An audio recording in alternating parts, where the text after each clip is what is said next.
up, Joe? What's up, buddy? Good to see you. Good to see you too. Have a seat, my friend. Oh man, how awesome is this? One-on-one with Joe Turpel. This is it. We've made it. We've officially arrived.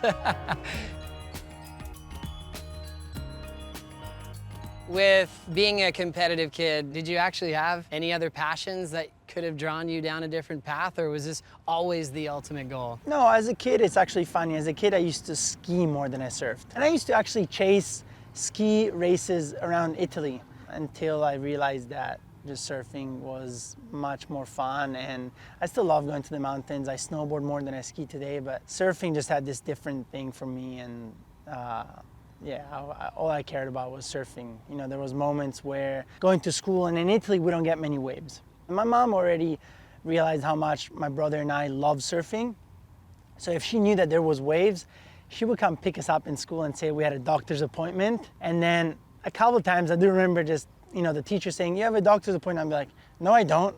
It's like, "You have a doctor's appointment." I'm like, "Oh, that doctor appointment."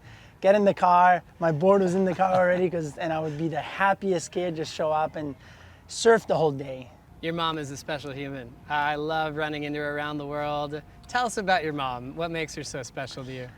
My mom, Serena, she is, without her, I definitely would not be here. I mean, I get emotional talking about it because she means so much to me. What she's done, you know, when I was 8, 9 years old, she left everything she had basically to come travel with me because she saw how much I loved this sport. And then along the way, you know, we met Stephen Bailey, he was the global team manager of Quicksilver.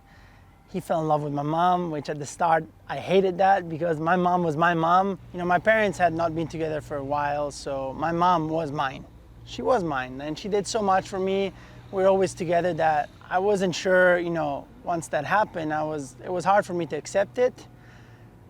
Having my older brother made it a lot easier because, you know, speaking to him about it made me understand a lot more that if somebody is happy, you have to be happy for them. So that was the first thing, you know, it wasn't even about Belly. It was like, okay, my mom is happy, and me seeing my mom happy makes me happy. What a turning point. Then the idea of the benefit of what Belly has done for a living with this young Italian kid who's got a lot of promise to perform. The next thing you know, you're sitting at championship tour events, you're going to world-class waves. I mean, this is at a really young age where you're next to the best surfers in the world. Yeah, that whole program that Belly had for us with Quicksilver, with Kanoa, Jack, Mikey. Why are we on tour today? Why is Jack almost #1 in the world? Why am I top 10 in the world? Why is Kanoa being one of the best surfers in the last few years? Because those moments at a young age that we had. We were so lucky to experience that. Belly was not a coach. He was our mentor. He understood what it really means to be a professional surfer and how to get there. You know, looking back at those moments that we had, the opportunities that we had, I mean, the special moments were just being behind the scenes. You know, I was with Jeremy surfing trestles, and just Jeremy taking me surfing trestles is special, right? I was 12 years old. And then Jeremy and Andy were good friends, and Andy comes in, and Jeremy goes, "Hey, this is Leonardo." And Andy goes, "Oh, you're that little Italian kid that surfs good." And that was just like, are you serious? Andy Irons knows who I am. Like that made me, I still remember this exact moment. I was sitting down and I stood up, of course, because if you're shaking Andy's hand, you're not gonna sit down. You're gonna stand up, and I already knew that at that age, like, you're gonna stand up and say hi to him.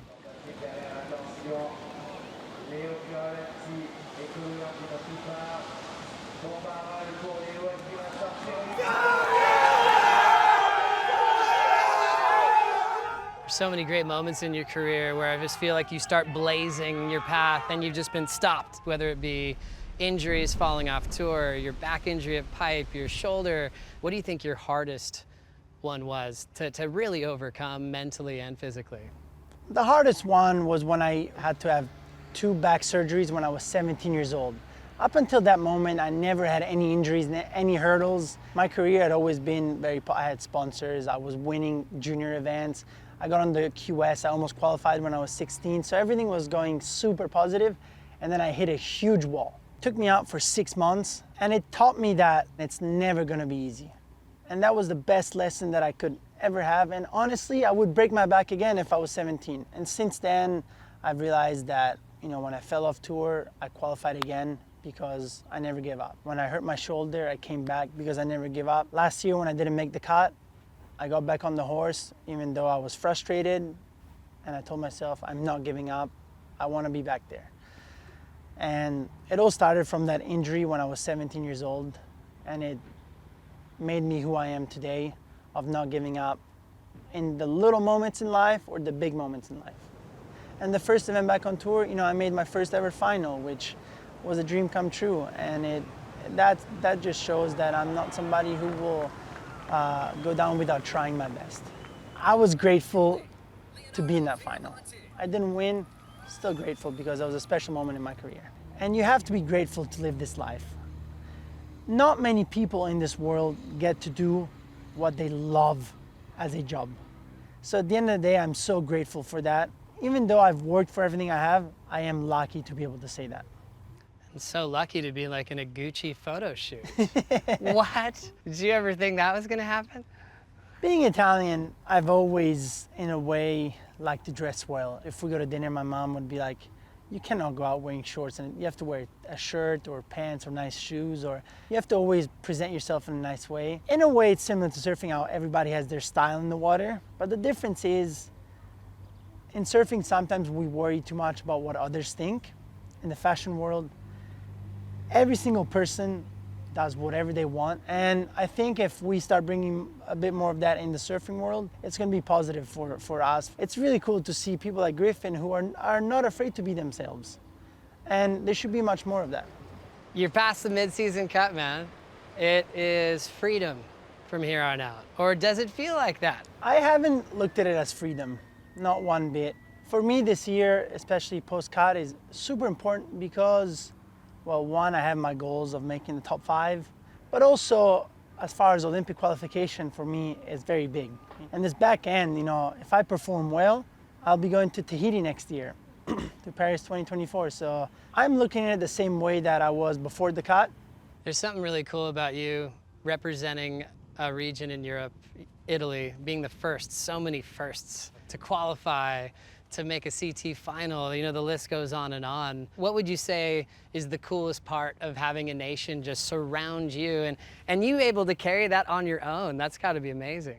I am so proud to be Italian, and I will always say this, you know, I love Italy, I love the passion we have, and everything I do is for myself, but also for my country. Give us some advice on how to really eat pizza. The Hawaiian pizza with pineapple, I hate it. But listen to this, I've never tried it. That's not even fair then. But I'm still gonna Can we get an say order for- that is not pizza.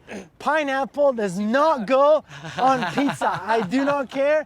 I'll always say that I hate it, and I will never try it. You'll never try it? I will never try it. Oh my gosh. Never. You are proud, you're proud. Pineapple is beautiful for breakfast, after lunch, after dinner, pineapple juice, whatever you want, but no pineapple pizza, please. Fair enough. Do you ever think about how you want to be remembered as the athlete and the person that you are? I think I don't want results to define who I am or what I did. I think I want to show how I did it. And I want to be remembered by how I did it. In that sense, giving it everything I've ever had, looking back going, yeah, Leonardo was the biggest fighter we've ever seen, never give up attitude, and always believed in himself. And one day I hope that I inspire every surfer around the world, especially Italians, and I hope that there will be a legacy of myself, but also a future of Italian surfing behind me. Leo Fioravanti, always so special. Hope all your dreams come true, man. Best of luck, best of waves for the rest of the season. Thanks, Joe. Thank you.